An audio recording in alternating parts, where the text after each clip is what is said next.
The following is a production of DallasCowboys.com and the Dallas Cowboys Football Club. How about them Cowboys? Yeah! Go Cowboys! This is Talkin Cowboys. Streaming live from the Dallas Cowboys World Headquarters at the Star in Frisco. C.D. Lamb, touchdown. Parsons has sacked it. Prescott keeps it, and he bangs it in for the touchdown. And now your hosts, Isaiah Stanback, Patrik Walker, Josh Rodriguez, and Kyle Youmans.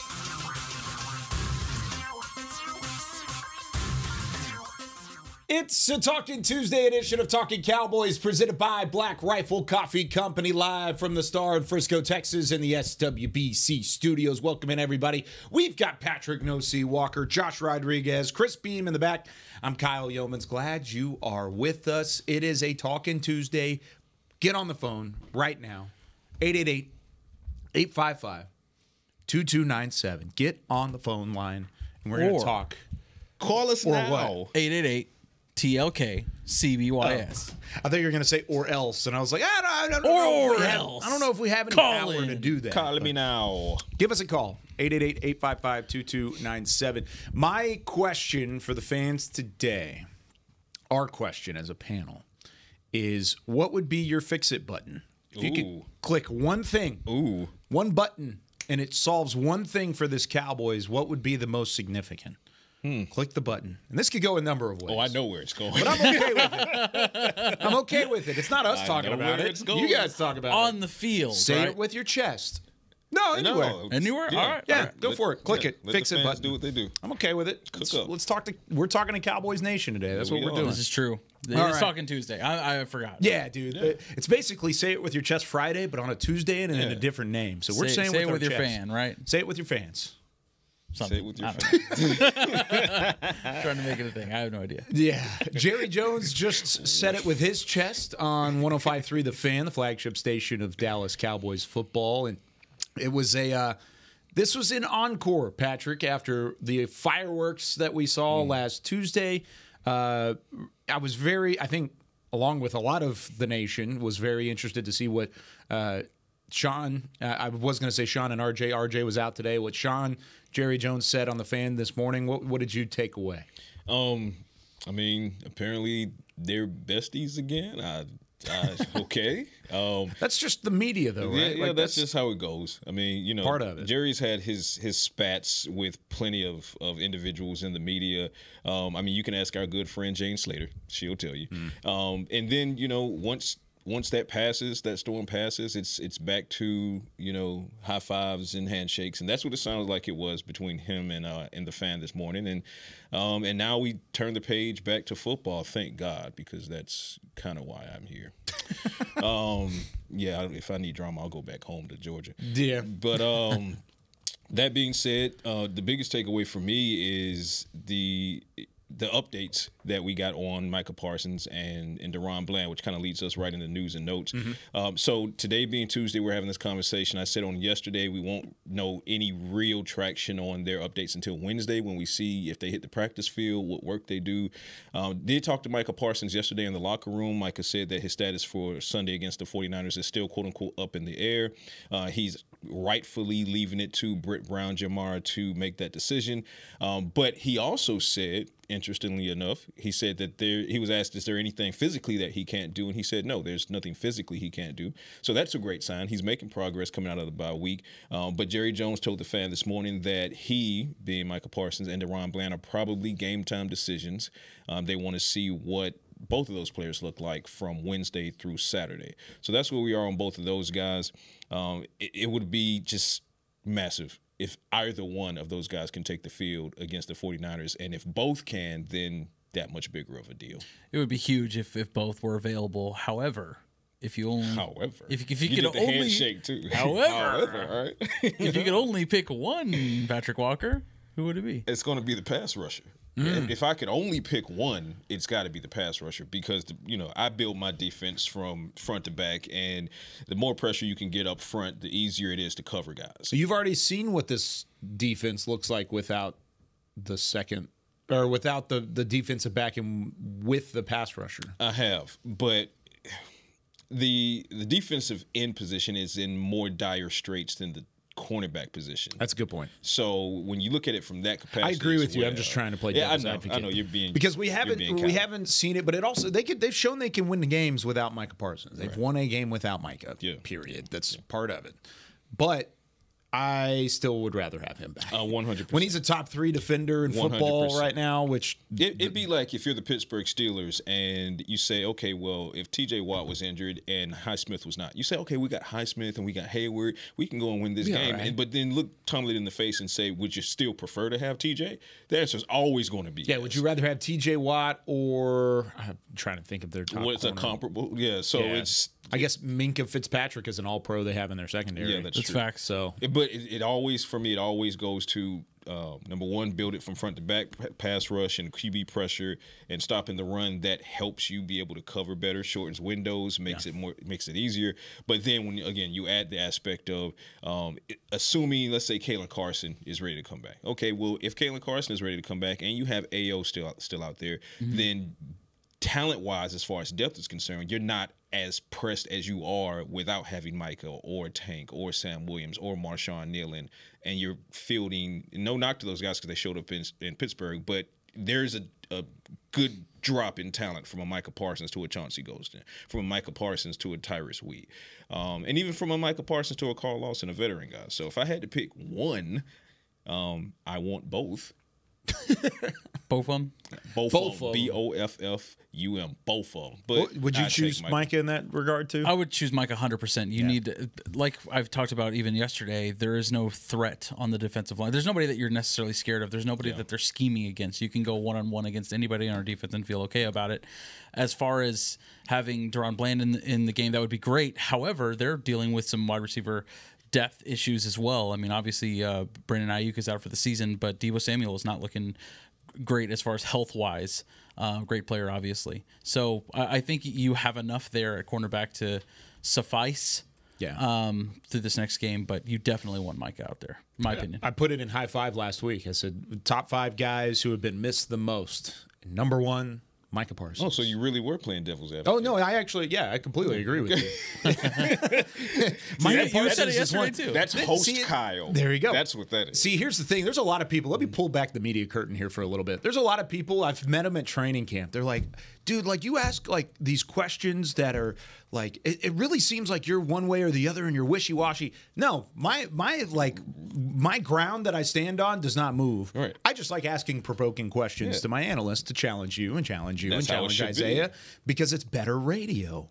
Secrets. All right. Anyways, continue with news and notes. Oh no, that's for the most part. That's where we are. We're keeping an eye on the injuries. Micah Parsons, Deron Bland, Kalen Carson. We'll see if he can go. Eric Kendricks is Tyler a big one. Guyton. Tyler Guyton. Is there any severity to Tyler's? Well, I don't we know that know it's. of anyway? I don't know that it's a severity issue as much as it is he was not 100%, and they looked at it from the aspect of playing the long game. So. By all accounts, whether you ask Mike McCarthy, whether you ask Jerry Jones, and they were asked, whether you ask Stephen Jones, and he was asked as well, all three were asked, do they believe the best 5 on the offensive line include Tyler Guyton at left tackle? And they all said yes. They all said yes in their varying ways. So that puts me of the belief that once Tyler Guyton is 100% healthy, which could be as early as this week, he will pop right back out to left tackle, starting left tackle. And, for as great as Tyler Smith has shown he can be at left tackle, he also struggled last week against the Detroit Lions. So it's not as if he's Kevlar in that capacity as well. So the Cowboys are going to put Tyler Guyton back at LT1 as soon as he's healthy enough to do so. Could be as early as this week. Eric Kendricks, that's something that you definitely want to keep an eye on because the Cowboys certainly struggled. Shouts out to Damone Clark. He stepped up in a big way in the absence of Eric Kendricks, but Eric Kendricks is something different for Mike Zimmer in this defense. We don't know exactly what his status is, but we do know that added time to rest, that calf and shoulder injury, draw a circle around him for tomorrow's practice, and especially Thursday. Thursday is going to be the heaviest practice of the week. So if he can do anything in one of these first 2 practices, that's a good positive sign there. You feel good about it? feel good about it. All right, since there's not really a whole lot else to add outside of news and notes, do you want to take a first break or you want to take a call here? Let's take a call. You want to take a call? Yeah, let's go. Chris Beam in the back running the phone lines today. Beamer, who is on the phone line currently? I'm working on that. Working on it. We'll take our first break. There it is. Talking Cowboys. Give us a call, 888-855-2297. Your opportunity to talk to Cowboys Nation. Our opportunity to talk to it as well. Question today, again, if you had one fix-all button you could press for the Cowboys, what would that one move be moving into the rest of the 2024 campaign? More Talking Cowboys right after this. If you're looking for fresh American roasted coffee that gives back, you need to head to your local grocery store and pick up a bag of Black Rifle coffee. That's right, America's coffee is now available in the coffee aisle of a grocery store near you. Black Rifle Coffee Company is veteran-founded with a mission to give back to those brave men and women who have served our nation. Every bag, box, or can you purchase helps support that mission. Head to your local grocery store and roast yourself some Black Rifle coffee today. Todd thought it would be secure to jog in the cheetah savanna. Todd believed the big cat repellent he bought online was reliable. And now, Todd is trying to be faster than this cheetah that can run 80 miles per hour. But the good news is, Todd has AT&T 5G that is fast, reliable, and secure. And he learned the best thing to do is stop running and toss her the backpack with the beef stew. AT&T 5G. Fast, reliable, secure. 5G requires compatible plan and device. 5G may not be available in your area. See att.com/5G for you for details. It's the official men's skincare brand of the Dallas Cowboys, Jack Black. And right now, Cowboys fans can get 15% off their $75 order. Plus, because every deal needs a playmaker, your order will include a free 5-piece skincare set and free shipping. The Jack Black Playmaker is 4 of Jack's favorites and a full-sized intense therapy lip balm. Make a play for the Playmaker at getjackblack.com/Cowboys with the code Cowboys VIP. That's getjackblack.com/Cowboys with the code Cowboys VIP. If you shout, "How about them Cowboys?" you have that undeniable passion that's the heart of Cowboys Nation. And if you like to drink Dr. Pepper, you love the unique blend of its 23 flavors. Together, your one-of-a-kind fandom paired with the one-of-a-kind taste of a delicious ice-cold Dr. Pepper is the game day lineup that can't be beat.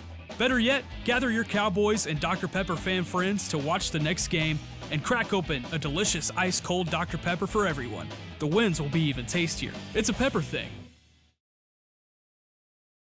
Back to Talkin' Cowboys. Back here on Talking Cowboys, presented by Black Rifle Coffee Company. This segment of the show is brought to you by Quaker Oats, the official oatmeal sponsor of the Dallas Cowboys. Quaker Oats, trusted since 1877. I have to say this. I literally had Black Rifle coffee this morning and oats. Wow. You're a real company man, A real Talkin' Cowboys. There you go. Morning, I dude. did have some Good apple. for you. I had some apple cinnamon Quaker Oats this morning. Nice. Quite delicious. I didn't have my oats this morning, and I haven't had my coffee yet, but I will have both at some point down the line. I also had my Invisalign without at the same time. me. Nice. Yeah, without me. Did you really? No. You are you thinking about getting it, or somebody up here was thinking about it? You think I need Invisalign? I did it. We all do. I did it. Who cares? To be fair. Yeah. It's not a bad thing. No, it's not. It's great. Yeah, I liked it. I actually had I have perfect teeth, and I just want them to have them. Just to have it. Just to That's a flex. That's flex. That is a flex. I like it. What did you have? Black Rifle coffee this morning. What was the flavor? Murdered Out. Nice. Murdered Out. You're yeah. an animal. Interesting. I mean, I like a really dark coffee. You know, Really? I like my coffee like I like my movie theaters. You know, Yeah. Nice. Dark setting. Very dark. I was wondering where Yeah, that was going. oh, you know where he's going, and he completely at the last minute. He's, Another one where I'm going to pull back the media curtain. My heart, as the host, just went like this. I knew where he's going. I was You're like, not a dark movie I theater, knew where he was guys. going. I thought about like interrupting you. I was like, I don't know if I want to. I needed to know where that was going to go. Was he going to finish the famous airplane line from the Airplane movie? If you know, you know. Go back and Google that. It's like the Reese Davis College Game Day last year at the Rose Bowl. Did you see that? that clip? No. Oh, man. He was talking about Jalen Milroe, the quarterback from Alabama. He wears a shirt that says Lank on it. Oh, yes. And it was let a naysayer know. Yeah. Pat McAfee almost lost his mind on it. It's a hilarious clip. It's great. I really wanted to hear where Josh was going. He said movie theaters. He's a big movie guy. There are too many movies. That's what I meant. Ain't no such thing as half. All right. It's a Talkin Tuesday. We're talking to Cowboys Nation for the remainder of the show. Give us a call, 888-855-2297. Chris Beam just let us know in the break that when we went to him to answer the phone line initially, he said somebody answered and there was just no one on the line. He could hear us in the background listening to the show, but hey, give us another call. Try it again. We'll see what happens this time around. We'll start things off, though, in Northport, Florida. Our good friend Dylan on the line. Dylan, what's going on? You're on Talkin Cowboys. What's up, guys? I got my Black Rifle coffee here, too. Beyond Black. That's my flavor. Hey. I'm with you, Josh. Very nice. Yes, sir. Yes, sir. Wakey. Wakey. I want to talk about practice. Guys, practice. Yeah, practice. Talking about practice? Exactly. So this is troubling, highly concerning for me because there's one of two things that we can point to as to why practices are going poorly. And all the players are saying it. All of the coaches are saying we're not practicing well. Mike McCarthy is now changing. The practice is up. And you're not going to be good on Sundays if you're not practicing Monday through Friday or Saturday or whatever it might be, as cliche as that sounds. Mm-hmm. But either the practices were set up incorrectly, which is troubling because that means the coach doesn't know what's going on, which I don't really know if that's the case or not. Or, in my opinion, there might be a professionalism issue where guys just want to play. They want to show up on Sunday and just be good because a lot of these guys do have a lot of talent. They're premier players at their positions, and maybe they can think they can just show up on Sunday and just play well. And so to me, that screams young, maybe not as professional as they need to be, because to me, professionalism is doing what your job entails, and your job entails showing up and practicing throughout the week so you can play well on Sunday. So I just want to get your guys' thoughts on that. Yeah, I appreciate you, Dylan. Great question as always. And we talked about it a little bit on our show last week when we were doing the mix and match with Brian and Barry, because Mike McCarthy talked about it. He said we didn't prepare the right way. Which a lot of times, if you don't prepare the right way, that's practice. You don't practice the right way. You don't watch film or whatever it may be. We don't know what's going on in there. But that falls directly on your head coach. Directly on your head coach, along with the players, kind of like what Dylan's talking about. But there's a lot of different ways you could go about it. Do you think practice is a concern for this football team? I do think it's a concern for this football team, and I said this last week when we were doing the mix and match, and I was on Girls Talk, Boys Talk, and I harped heavily on one of those episodes with my concern about this very thing, because this isn't obviously we only get to see the media portion of practice, right? Yeah. So from the remainder of it, it's us taking phrases from Mike McCarthy when Mike McCarthy says they can practice better. Mm-hmm. And then when I stand next to Jordan Lewis on multiple occasions in the locker room after losses, and he says words like details, and he's frustrated because he feels like players are not treating every rep in practice as they would every rep in the game. When you talk to Micah Parsons in the locker room, and he's saying things like, he believes guys, for the most part, all intents and purposes, he's saying guys feel like they can just flip the switch in the game as opposed to giving that same energy on the practice field. So these are phrases and feelings that are coming from inside the locker room and the coaching staff. Yeah. This is not speculation. This is not media-driven. Dylan, this is not you and other Cowboys fans making this stuff up. This is actually a concern within the building. So I'm right there with you, Dylan, 100%. And I see where you're going with it, Kyle, because it's on the coaches and the coordinators to orchestrate, right, to make sure that practice is being held to a certain standard. You are 100% accurate. It is also true that it's on players to be professional because you're getting paid to do this, right? Before you came to the NFL, you were a collegiate player, and depending on your NIL situation, whatever the case may be, let's take it back to high school, okay? Yeah. When you were in high school, you were likely not getting paid to play football. Likely. But you probably gave it all in practice because you had something to prove and you knew that would translate over to the game. Well, move 2 levels up, and now you're in the NFL, and you're being compensated at a high rate to do that same thing, and now you turn down in practice. So, yeah, there's a little bit of youth here, not a little bit, but a lot of youth here that goes into that maybe they don't understand what the standard is as a professional. You don't just get the check and say, okay, now I've made it. No, you haven't made it. You've made it to that point, but that point is not the finish line. It's the starting line. The finish line is Super Bowl championship. The finish line is a Hall of Fame career. That's what you need to be chasing, and you chase that every single rep in practice, not going halfway in practice. Well, I just said there's no such thing as halfway crooks. You don't go halfway in practice and think you can go all the way. Talent will mask some of that depending on your levels, but as you start to get older, when talent starts to fade and your fundamentals start to really show, what kind of player are you? So show up on the practice field, show up every single rep, and then that will process itself in the game. So I'm right there with you, Dylan. And just to add to that, is the changing of the guard in terms of defensive coordinator, do we think that's a big part of it? Because we're not just pointing at the defense as far as like practice and putting your best self out there when it comes to, just practicing, right? I'm thinking, is it the changing of the guard and the coaching tree this year that has sort of emphasized this issue? Maybe. I think it falls on the offensive side too, though, because it's got to be both. A lot of times, a lot of times with the offense, it's timing. It's miscommunication. It's missed assignments. And all of these things are stuff that you go over in practice. It may not be completely fixed. There's no way you're going to be 100% accurate in a football game over the course of 4 quarters. That's just not going to happen. There's going to be miscues. There's going to be mistakes. But these are all things that you go over and over and over and over and over again in practice, even though you are given a limited amount of time to practice in the middle of a week. I think it kind of goes back to what Patrick's talking about, and maybe it's in between the two of them, because the coaches aren't going to coach like it's high school. That's not the case. Right. Mike McCarthy's not going to go run Micah Parsons in lines. Not that Micah's, of course, he's injured and he's not even out there. But you get what I mean. He's not going to take his all-pro guys and he's going to throw them on the field and say, "Give me 20, go run lines back and forth." Yeah, these are professionals. These are pro athletes. Yeah. So at some point they have to be held to a certain standard. This coaching staff also, they're pro coaches. Yep. They're guys that have the top of the top, the upper echelon of coaching in this sport, to the fact that if you don't know a scheme, if you don't know film, you don't know what your opponent's going to try and do, and you don't anticipate it to the right way. That's why coaches get fired so often, because it's the top of the top, and the cream rises to the top. And a lot of times coaching staffs don't have that cream. They just sink back to the bottom. Robert Saleh, for instance, he's a great coordinator, wasn't a great head coach. We'll see what happens for the rest of his career. I'm sure he's going to land somewhere and have a ton of success as a defensive coordinator again.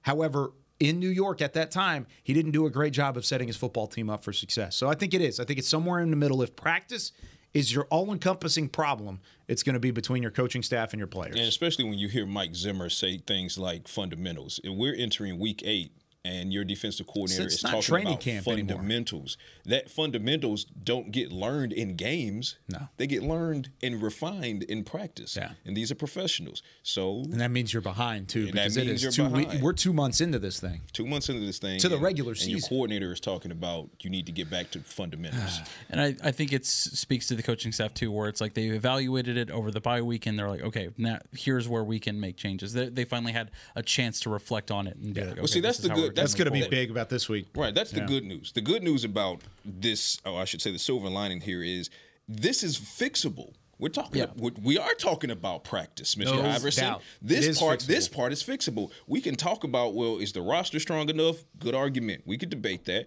We could talk about are the right coaches in the right places? Mm-hmm. That's a debate. We can talk about that another time as well. But when you talk about effort in practice, that's fixable. Yep. Just immediately. give it. Yeah. Just give it 100% of the time. Just give it. I like the across the hall conversations. If there's been one thing through the bye week that has given me hope, it's the fact that Mike McCarthy and these players seem excited. Rico Dowdle, we talked to him yesterday in the locker room, and the way that he talked about the across the hall meetings, and he outlined it, he said running backs are with linebackers, wide receivers are with the corners, you've got tight ends with the linebackers and the safeties. I mean, there's a lot of different things that these guys are learning from each other this week. And then Mike talked about it in his press conference yesterday, said that it didn't feel like a bye week around here. That makes me feel like there's something moving in the right direction, even whenever it hasn't looked great to this point in the season. Well, All right. one thing about McCarthy, and I'll say this before we go to the next thing. McCarthy coming out of bye weeks in the regular season. 12-5. Yeah, there you go. Been pretty good. AB from Redondo Beach, California, which I looked up on a map. It's just like southwest of Los Angeles, like right on the coast, right, AB? Yes, sir. How far, if you were to just walk out your front door right now, how long would it take for you to hit sand? Well, about 45 minutes. Oh, really? Oh. Walking. Yeah, about driving, about 10 minutes. So you're a little bit further out. I thought you were going to be like right on the beach. Not as much on the water as Josh would be. Yeah, Josh would be like Penthouse right up Josh on top is Malibu. Yeah. Yeah. You dive off the balcony and you hit some water. I love it. That's the idea. AB, what's on your mind, my friend? You're on Talkin Cowboys. Well, my fixes would be to swap out the coordinators. Okay.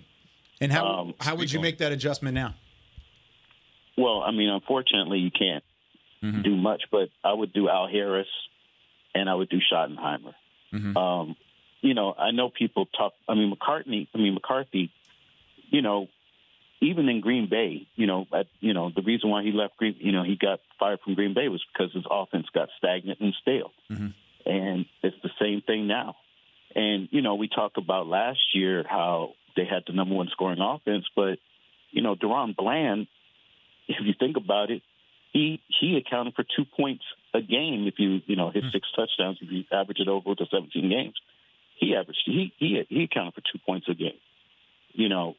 I just think that McCarthy, he's a good coach overall, but I don't think his play calling is up to par anymore. Yeah. And, I love Zimmer, but the same thing. I think they're both, I hate to say over the hill, but somewhat like over the hill. And, with the modern, they're not up with the modern NFL or the modern play calling. He can't, even Zimmer can't fix the whole problem with the San Francisco type motions and stuff like that. And McCarthy, I don't understand why he doesn't adapt some of that stuff since he sees how effective it is against his defense, why he doesn't, adapt that into the Cowboys offense. No, great point. Great point, AB. We appreciate the call as always. And by the way, while you're out there, you're not too far from Oxnard, California. So come say hi whenever you're out there. He brings up a great point in terms of the play calling. He said switch out the coordinators. I think he meant switch the play calling and give those duties to Al Harris, give those duties to Schottenheimer, because he said that you can't really do much right now in 2024, but that is one thing you can do. You can't really fire your defensive coordinator. Yeah, you can. But I don't think that's anything that we're calling for here yet. I would have pause, and the only reason being is that those two guys at least have experience on their side. And they've been around and they've adjusted through the course of a 16-game, 17-game now season. I would trust the fact that a turnaround would come more efficiently with Mike McCarthy and Mike Zimmer as your play callers because of the experience that they have, as opposed to Brian Schottenheimer and Al Harris, who are still in the building, who still have input on what is already happening in the building and haven't had that play calling experience on their backbone. I would love to see those guys get an opportunity. Don't get me wrong, because I think they're both great. But just in this current environment, in this current situation with the Cowboys, I don't think I would do anything. No, and Mike Zimmer's on a one-year deal, as is Mike McCarthy at this point, and I think the trust is there with Mike Zimmer. He came into, a tough hand. He was dealt a tough hand when he came to the Cowboys because this is not the defensive personnel that he likes to run. Granted, they tried to help implement that, but you've dealt with a lot of injuries too. I don't think a lot of the blame can necessarily go on Mike Zimmer because of the hand he's been dealt so far and the injuries. And not to make excuses, but to me, obviously, it lies in the offense. And it's not an excuse; it's a reason. Exactly. Right. It's part of it. I mean, yeah, the facts are the facts. The science is the science. When you don't have the pass rushers, damn it. Oh yeah. I know. Clip it. No. He said it. It happened. Wow. The science is the science. And the fact that you're missing 4 of your top 5. Yes, science. I know. I told you it's infectious. Darn it. For me, looking at it from an offensive standpoint first, when it comes to Mike McCarthy, I've seen, and you know, he makes a great point. This is an offense that has led the league. It's been number one, right? And I also love the fact that he brought up the DeRon Bland contribution to the scoreboard. That tells me that this guy knows ball. He also knows science. Good stuff there. But what I'm seeing are ebbs and flows in McCarthy's offense, and when it's flowing, man, it is flowing. I mean, the dam breaks and they are racking up points. But when you're going through an ebb, and typically you start to dissect why is this happening, then you could say things like Dak and CD are not on the same page. Yeah. The blocking up front has just not been there. And again, not excuses, but reasons, right? And then you start to wonder, well, if Dak and CD were on the same page for 4 quarters, and if the blocking up front was sufficient for the run game to take effect, would we be in a flow versus an ebb, right? So I say that to say I've seen Mike McCarthy's offense and pre-snap motion as well. We talk a lot about pre-snap motion. He went from when he first came into the Cowboys outfit, McCarthy did, there was not a lot of pre-snap motion, and he was railed against for that. And then he revamped his analytics team, and then you started to see more pre-snap motion. And last year he did a ton of pre-snap motion, but you've kind of seen it turn down this year up to this bye week. What if that gets turned back up? I say that to say he's shown me he can cook up when everything is firing. So I'm going to say, let me see if he can cook up coming out of the bye week, because we talked about how good his teams do coming out of a bye week. Defensively speaking, it's a different situation, because in the offseason, I was one of the biggest advocates of Al Harris taking on the defensive coordinator position. I could not be higher on Al Harris than I have been since he's coming to Dallas. But if you're talking about a midseason change in duties, I think for a first-time coordinator, which is what Al Harris would be, you need an offseason. Yep. You need an offseason of prep. You need an offseason of getting the personnel that you want to run this type of system you want. You can't do that in week 8 for a first-time defensive coordinator. What I would like to see, and kind of qualify this by saying we don't know how much input Al Harris has with Mike Zimmer versus not at all. So we don't know. Yeah. So there's a possibility that Mike Zimmer is sitting right next to Al Harris when he's building the game plan for any respective week. Quite possible. If that's the case, wonderful. Maybe turn it up a notch. I don't know. So we don't know whose hands are dirtier there. But of course, because Zimmer is the coordinator, just like McCarthy is the head coach. The title. With the title comes the blame, just like with the title comes the praise. Less of the latter, more of the former in Dallas, but nonetheless. I think especially if you're the head coach who is also the play caller. I think that the spotlight is on you. Yeah, so we don't know how much input, and we know that he has input, but we don't know how much input Schottenheimer has with McCarthy. We know that they sit down with Dak every single week, and they come up with a game plan. Yeah. What's that scale, right? Is that scale 20% Dak and 30% Shotty and 50% Mike, or is that more 40% Mike? Like, we don't know what the percentages are there. So because we don't know, we don't know if handing over duties completely to Schottenheimer is much different than what they're doing right now anyway. Yeah. So it's week 8, they're coming out of the bye. If this team doesn't cook up like we have seen them cook up under the McCarthy era after the bye, then we revisit this conversation. Yeah. All right. There's a lot to digest there. Let's take a deep breath. Our callers are killing it, man. Yeah, they're Talkin two great Cowboys callers. Fans. Two great callers already. When we come back, though, we've got 2 more great callers on the line after the break. More Talkin Cowboys and a Talkin Tuesday right after this. Todd thought it would be secure to jog in the cheetah savanna. Todd believed the big cat repellent he bought online was reliable. And now, Todd is trying to be faster than this cheetah that can run 80 miles per hour. But the good news is, Todd has AT&T 5G that is fast, reliable, and secure. And he learned the best thing to do is stop running and toss her the backpack with the beef stew. AT&T 5G. Fast, reliable, secure.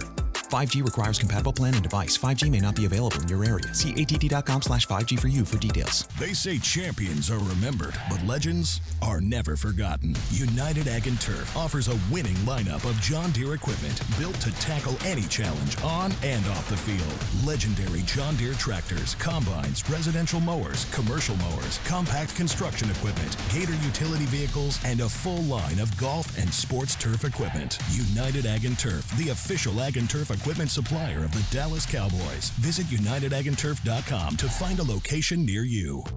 Hey y'all, Matt Pittman of Meat Church here. With football season kicking off, I'm already gearing up to bring the smoker back to AT&T Stadium for some epic tailgates. But with that Texas heat, it's crucial to keep my beer hand cramping cold. That's where Yeti's insulated Colster can cooler comes in clutch. This year, you can even get them with the iconic star engraved on the side. Licensed Yeti Cowboys gear is now available at Stadium Pro Shops, concessions, and on Yeti.com.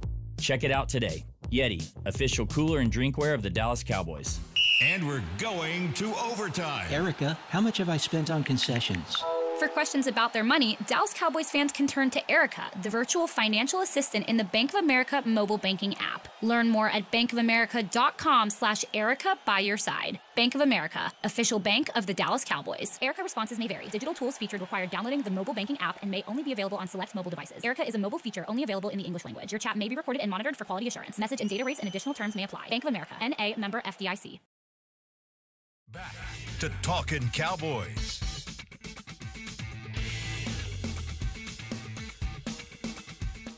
Back here on Talking Cowboys, this segment is brought to you by Invisalign, the official smile of the Dallas Cowboys and of Josh Rodriguez.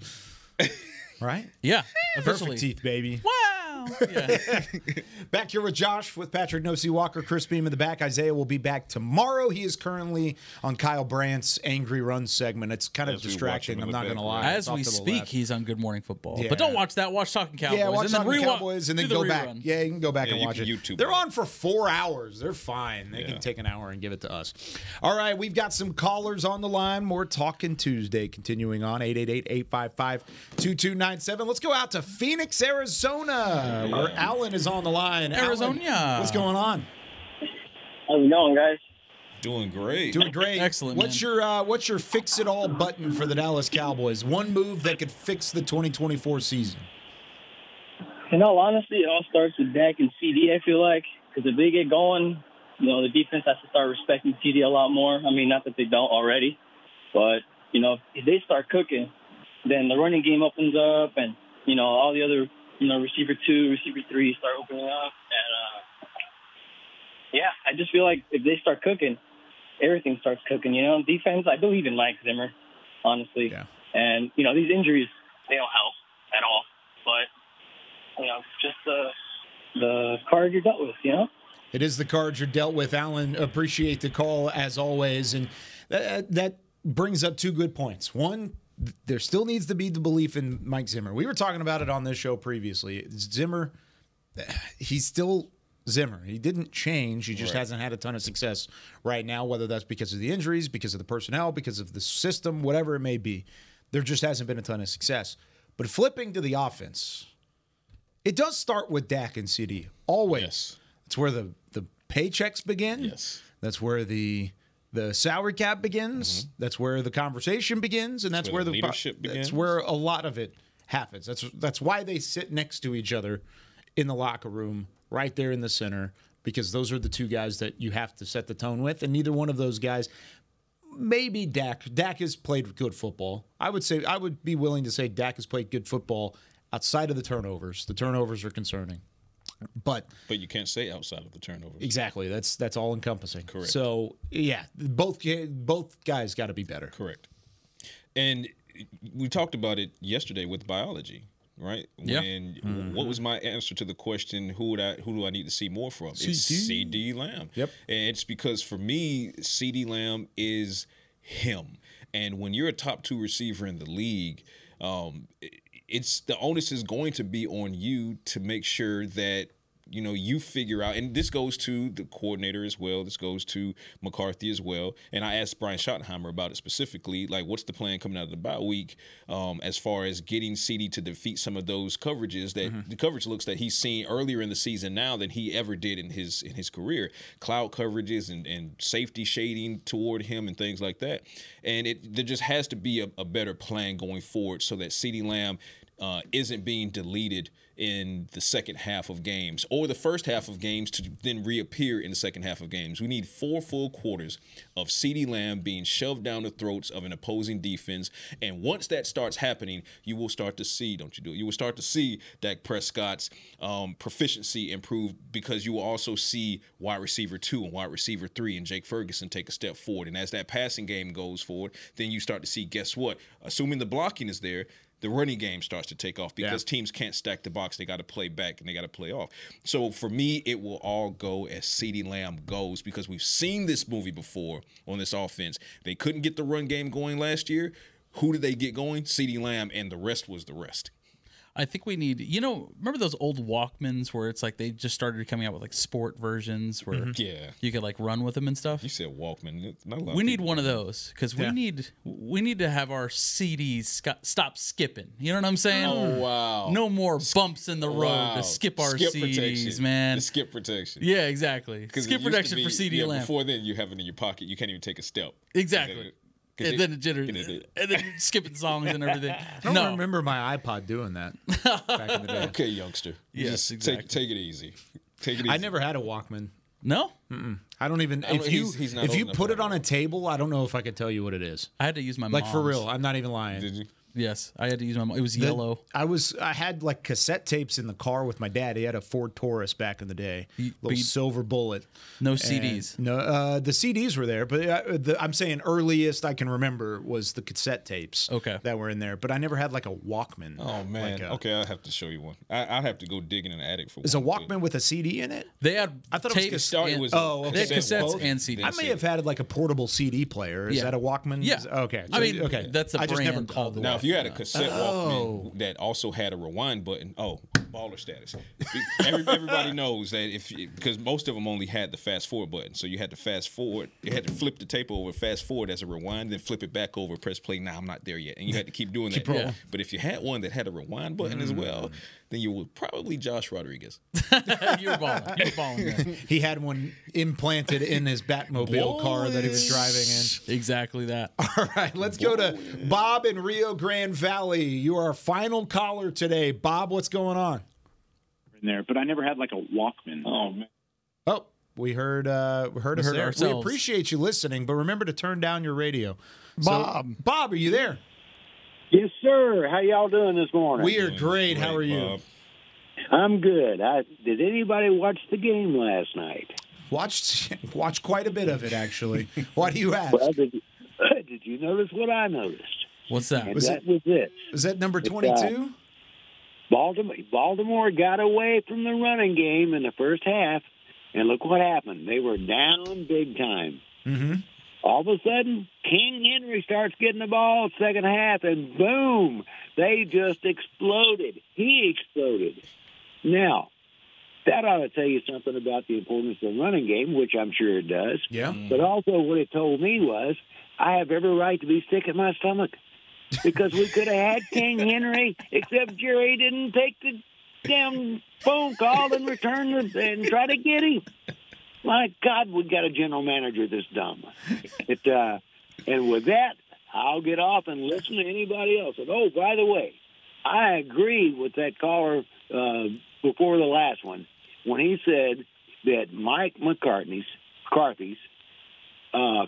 play calling is very, very predictable. Mm-hmm. I'll guarantee you, on first down, you know they might as well have a committee meeting right there at the line of scrimmage on the right side because on the left side because that's where they're going to run the ball. And you can count on it just about every damn time. Y'all have a great day, and thank you. Thanks, Bob. Appreciate it, Bob. Bob set it off. I love Bob is one of my favorite fans in general because he all encompasses exactly what we think a lot of the times, but we just aren't going to say. And I think I'd say it. I don't know, man. I don't know if I can listen to another Derrick Henry call. Like, I get it, man. That way you took I it? get it's it. frustrating, though. But it is, totally. But what are we going to do about it? Nothing. You can't. Why are we still talking about it? Nor could He's you. in the AFC. Nor could you at the same time. You couldn't do anything then. Exactly. That's the point of it. I love you, Bob. The thing come about on, man. Bob What are we that gonna makes do? me the thing about Bob that makes me laugh is he's a lot of times he's very even keel. Even after a loss, he's called us in. He's kind of had a steady hand. He's like, man, it just didn't go our way today. I thought there were a couple things that we could have done well. It's like, yeah, you're right, Bob. Like it just didn't go our way. And then this time he's like, not Derrick Henry again. Bob said he I can't was believe sick to his this. stomach. I get it, bro. But what are we gonna do? What are you gonna do? You know what I'm saying? What are you gonna do? What are you gonna 15 do? carries, I'm 169 yards, no touchdowns last night. Cool, man. You know, he went off. So here's where I am with it, right? I am not one that's going to. I'm not going to belabor the point, right? I'm not. So I'm right there with you, Josh. I'm not going to belabor the point. That being said, as one of the main advocates who wanted Derrick Henry in Dallas, I'm also not going to begrudge fans that week in, week out are seeing Derrick Henry dominate, and they get, to quote Bob's line, sick to his stomach, right? Like, I'm not going to begrudge them that. I'm not going to be the guy that keeps bringing it up every week, right? Now, quietly to myself, I was watching that game last night. I didn't put a tweet out about it, but I was watching that game, and I was like, So, being that I felt that way, I know fans are feeling that way as well. So, okay, cool. Bob, it made you sick to your Little stomach. salt in the wounds, But too, to Josh's point, I'm also not going to be the guy that keeps bringing it up. But if you come to me and you're like, oh, no, see, we could have, I'm going to be like, yeah, you could have. I handle it differently. I stare at my TV like I'm Gomer Pyle from Full Metal Jacket, and I'm just looking at just the camera like Kubrick that. staring into the camera, just staring through my eyebrows. It's just one of those things, man. When you know when you could have, and I think what's bothering fans, you are special. I think what's bothering fans is the lack of attempt. Right. So I think fans would find it much easier to digest if the call was made and money just couldn't be agreed on. And Derrick was like, you know what? I'm going to Baltimore. Derrick Henry, believe it's a better situation and they're paying me more money. OK, cool. You lose out that way. Yeah. But if you notice, fans are constantly harping on there was no call made. So, again, I'm not going to belabor the point. But if a fan is still pissed off about it, I'm not going to judge him for that either. I get it. Credit to Derrick Henry, too. A lot of people thought he was done, and he is absolutely not A lot of people think done. a lot of things, and they make a lot of comments, and then things like this happen. So you should probably watch But there's some football people and that stop just talking.